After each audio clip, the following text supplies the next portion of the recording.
নমস্কার বন্ধুরা, বিজলি Bengali cooking থেকে সবাইকে স্বাগত জানাই। আজকে চলে আসলাম বন্ধুরা একটা রেসিপি নিয়ে।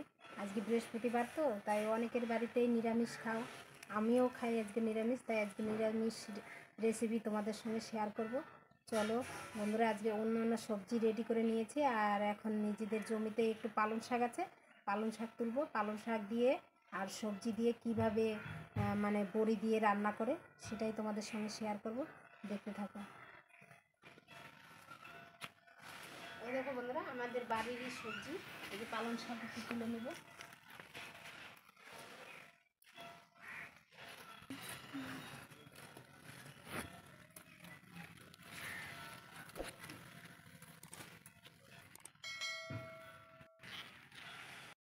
এই দেখো বন্ধুরা, এইটুকু শাকগুলোই হয়ে যাবে আমার। আর কয়েকটা ধনে পাতা তুলে নেব। দেখো বাড়িরই ধনে পাতা,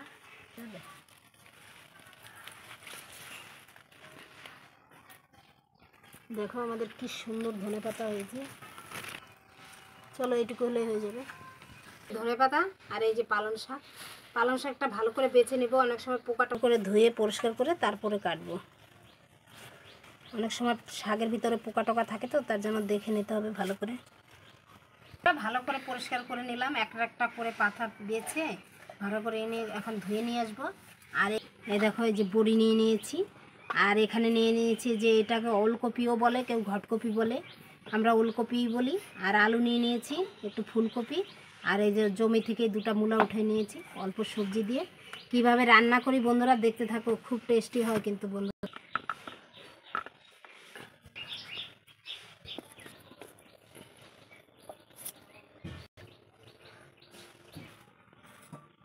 শাক, এই যে সবজিগুলো সব কেটে কেটে সুন্দর করে ধুয়ে এই যে নিয়ে আসলাম পরিষ্কার করে। এই যে শাকগুলো ধুয়ে কেটে নিলাম একটু বড় বড় করে।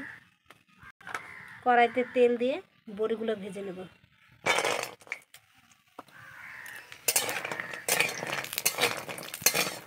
বন্ধুরা, আমি যেইভাবে রান্না করছি এইভাবে রান্না করে খেয়ে দেখো, খেতে কিন্তু আলাদাই টেস্ট লাগবে। মানে বেশি মশলাও দিব না, কোনো রকম মশলা লাগবে না, শুধু একটু আদা আর পাঁচফোড়ন, একটা শুকনো লঙ্কা দিয়ে সম্বারা দেবো।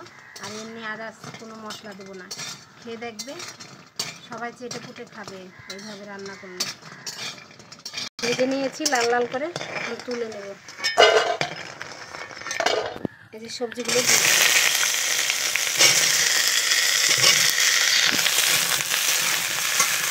দেবো। বেশি দেবো না, খুব অল্প লবণও দিয়ে দেবো।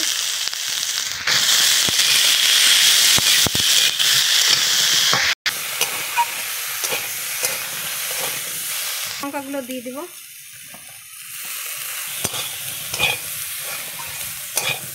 এটা বেশি কষাবো না, কম কষাবো। এখন জল দিয়ে দেবো।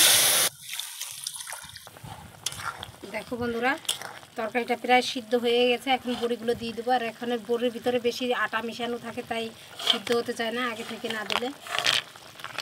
আর বাড়ির যে তৈরি বড়িগুলো না, ওগুলো বন্ধুরা পরে দিলেও হয়। আর এগুলো মানে গলতে চায় না, আটা টাটা মিশানো থাকে, কিনা বড়ি তো। বন্ধুরা, শাকটা একটু পরে দিব, পালং শাকটা।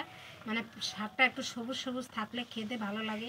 বেশি মানে পেকে গেলে, জাল হয়ে গেলে পেকে যায়, পাকা পাকা কালার হয়ে যায়, ভালো লাগে না খেতে। শাকের রং একটু সবুজ সবুজ থাকলে শাকটা খেতে ভালো লাগে। বন্ধুরা, এখন শাকটা দিয়ে দিব।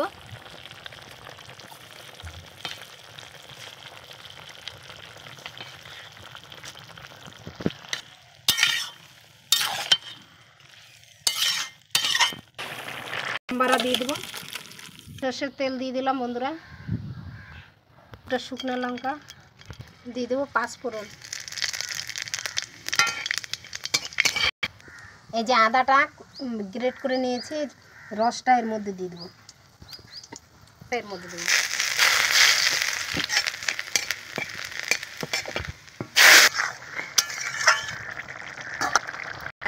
এই যে আদা আর পাঁচফোড়ন দিয়েছি না, এত সুন্দর সেন্ট বেরিয়েছে না, একটা তরকারি দিয়েই ভাত খাওয়া হয়ে যাবে। তরকারিটা হয়ে গেছে, ধনে পাতা কুচি দিয়ে নামিয়ে দেবো।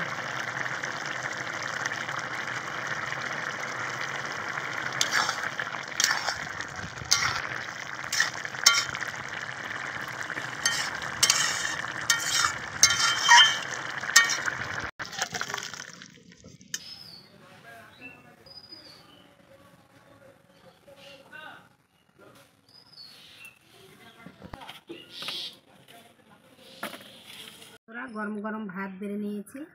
আর দেখো একটু রেখে দিয়েছিলাম, তাই তো দেখো ঝোল টেনে গেছে। তোমাদের কীরকম ঝোল পছন্দ সেরকম খাবে, আমরা বেশি ঝোল রাখিনি আমি। এই দেখো বড়িগুলো,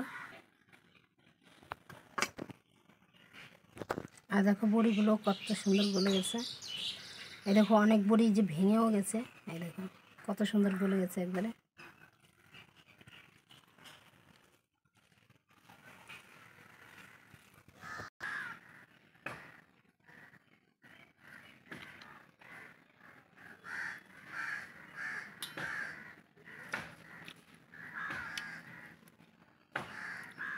দারুণ দেখো বন্ধুরা।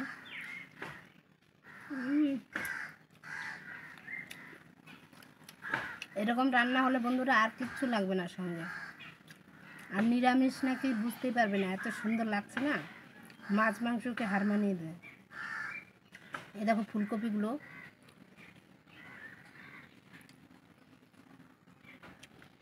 দারুণ হয়েছে, দারুণ হয়েছে বন্ধুরা, দারুণ। তাই একবার এইভাবে রান্না করে খেয়ে দেখো, অসাধারণ লাগে। আর যে বন্ধুরা নিরামিষ খাও তারা তো অবশ্যই করে খাবে, দারুণ লাগে, দারুণ বন্ধুরা, এর তুলনা হয় না। দেখো কোনো মশলা দেয়নি, আর কম তেল মশলা, মানে হলুদ কম দিয়ে রান্না করেছি। কত সুন্দর টেস্ট হয়েছে বন্ধুরা। এই খাবারটা সবাই খেতে পারবে, কোনো অসুবিধা হবে না। তো এই রেসিপিটি ভালো লাগলে লাইক শেয়ার কমেন্ট অবশ্যই করবে, আর আমার চ্যানেলটিকে সাবস্ক্রাইব করে আমার পাশে থাকবে। আজকের মতো এখানেই রাখছি, দেখা হচ্ছে নতুন কোনো ভিডিওতে।